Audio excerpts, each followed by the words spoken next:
ഇന്ന് കരിക്കും ഓറിയോ ബിസ്ക്കറ്റും ചേർത്ത് ഒരു വെറൈറ്റി മിൽക്ക് ഷേക്ക് ഉണ്ടാക്കാം.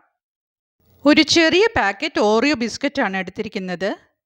അതിൽ 5 എണ്ണം ഉണ്ട്. ആദ്യം കുറച്ച് പാലൊഴിച്ച് ഒരു 15 മിനിറ്റ് നേരത്തേക്ക് ഓറിയോ ബിസ്ക്കറ്റ് സോക്ക് ചെയ്യാൻ വെക്കണം. നല്ലതുപോലെ തണുത്ത പാലാണ് ഒഴിക്കുന്നത്.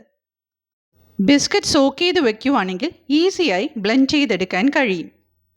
15 മിനിറ്റിന് ശേഷം സോക്ക് ചെയ്ത ബിസ്ക്കറ്റ് പാലുമായി ബ്ലെൻഡറിലേക്ക് ഒഴിക്കണം. അതിനുശേഷം കരിക്കിൻ്റെ പൾപ്പ് അതിലേക്ക് ഇട്ട് കൊടുക്കാം. നിങ്ങൾക്ക് ആവശ്യമുള്ളത്ര പൾപ്പ് ചേർക്കാം. എൻ്റെ കയ്യിൽ ഇത്രയേ ഉണ്ടായിരുന്നുള്ളൂ. ബാക്കിയുള്ള തണുത്ത പാൽ കൂടി ഒഴിക്കുകയാണ്. കുറച്ച് കരിക്കിൻ്റെ വെള്ളം കൂടി ചേർത്ത് കൊടുക്കാം. അതിനുശേഷം അടച്ച് നല്ല ഫൈനായിട്ട് ബ്ലെൻഡ് ചെയ്തെടുക്കണം. ലംസ് ഉണ്ടെങ്കിൽ സ്ട്രോയിൽ കൂടി കുടിക്കാൻ ബുദ്ധിമുട്ടായിരിക്കും. ഇനി സെർവിങ് ഗ്ലാസ്സിലേക്ക് ഒഴിക്കാം. അതിനുശേഷം നിങ്ങൾക്ക് ഇഷ്ടമുള്ള ഏതെങ്കിലും ഐസ്ക്രീം 1-2 സ്കൂപ്പ് അതിലേക്ക് ഇട്ട് കൊടുക്കാം. ഒരു ഓറിയോ ബിസ്ക്കറ്റ് കൂടി വയ്ക്കാം. കരിക്ക് ഓറിയോ മിൽക്ക് ഷേക്ക് റെഡി.